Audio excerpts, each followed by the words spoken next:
Putin's nightmare is indeed slowly coming to life. I mean, undoubtedly the expansion of NATO to the east, bringing its military infrastructure closer to Russian borders. And while the North Atlantic Alliance is not in a hurry to admit Ukraine, the largest military enterprises and companies of NATO countries are actively strengthening ties with Kyiv. 3 French companies will establish partnerships with Ukrainian companies, particularly in the sectors of drones and ground equipment, to produce parts on Ukrainian soil, and in the future, ammunition as well. Today, it can already be stated that Ukraine's military cooperation with NATO countries, and particularly with France, is reaching a new level. The descendants of Napoleon do not even rule out sending a military contingent to Ukraine. So, when else, if not now, should we delve into the current assistance from France, the specialization of French enterprises that will soon begin producing weapons in Ukraine, and of course the proposal by Emmanuel Macron that has stirred all of Europe?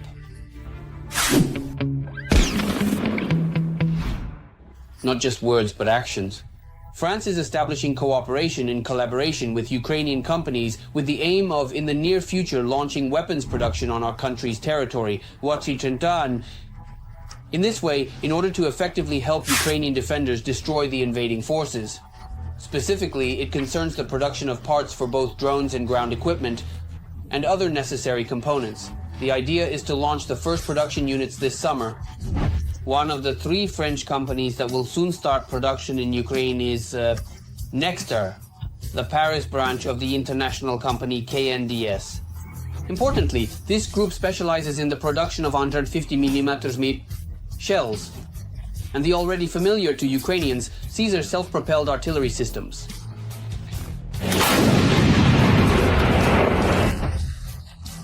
They use the entire range, accordingly, on all 157mm NATO shells, and notably including cluster munitions. The technical specifications of the French self-propelled artillery unit are as follows. Weight is 18 tons, speed up to 80 kilos per hour, rate of fire 5 to 6 rounds per minute. The artillery unit uses the classic NATO 150mm shell with a maximum firing range of 42 kilometers. The cost of this self-propelled unit is about $5 million. The Artillery Center considers it one of the best in its class of self-propelled artillery units. The locations of future productions are, of course, kept secret. And based on the specialization of this company, it can be concluded that in the future, Ukraine will at least have a significantly easier time with the production of spare parts and repairs, and the maintenance of French Caesars. It is also worth recalling that in January of this year, the French Minister of Armed Forces, Sébastien Lecornu, announced the production of 78 Caesar self-propelled artillery units for Ukraine, confirming France's unwavering support for Kyiv. As Emmanuel Macron reminded, today France is producing 78 artillery pieces for the Ukrainian armed forces. The second company planning to expand its production in Ukraine is DLR, which specializes in the production of drones. The Ukrainian armed forces have already had the opportunity to familiarize themselves with this company's drones. In September 2023, France delivered 150 DLR drones to Ukraine, and in the summer of 2024, another 100 will be delivered. The specific models involved in both the deliveries and production in Ukraine are unknown. However, globally, all drones from the French company are of the aircraft type. They are all designed for information gathering, monitoring, and reconnaissance. This is where the differences begin. The latest model, the DLR DT-46, with vertical takeoff and landing, has the following characteristics. The total weight of the drone is 25 kilograms. The length is 2.8 meters. The wingspan is considerable at 4.5 meters. The deployment time of the drone is 15 minutes. The charge lasts for 3.5 hours of continuous flight, and the drone's payload can reach up to 5 kilograms. Which specific drones will be produced in Ukraine, again, we remind you, is unknown. But in general, even without any specifics, it is obvious. The emergent speed of Western manufacturing on our country's territory is a big plus for the Ukrainian army. The third French company is Argus, which is engaged in the production of military vehicles.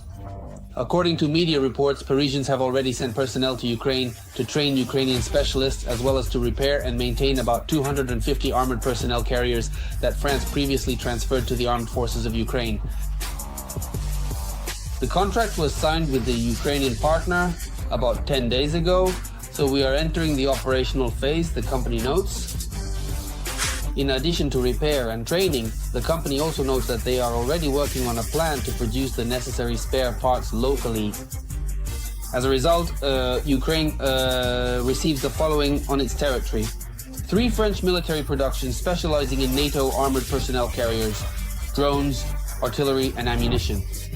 While NATO is not ready to accept Ukraine into its ranks, due to the war, it is accepting NATO manufacturers into its ranks. Ukraine.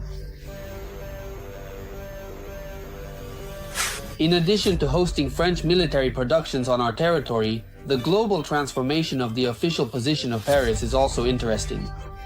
According to French calculations, from February 24, 2022 to March 2024, the country has provided Ukraine with military aid amounting to more than 3.8 billion euros.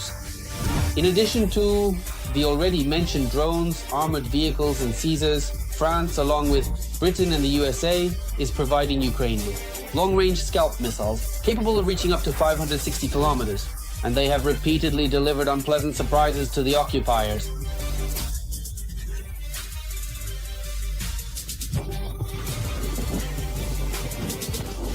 It seemed that not so long ago, Paris was making dubious statements about saving face for the aggressor. And today the same leader is shaking up the information field, stirring up the entire West. Go and ask President Putin what he is willing not to do. Who started the war in Ukraine? Vladimir Putin. Who is threatening with nuclear weapons no matter what we do or say? President Putin.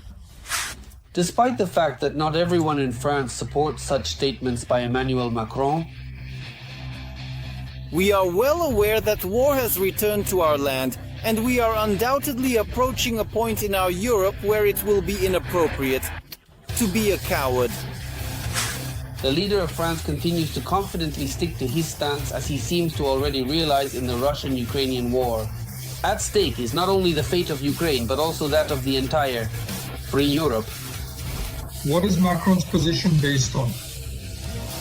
I think it's the awareness of the risks that if Putin is not stopped in Ukraine, he might go further.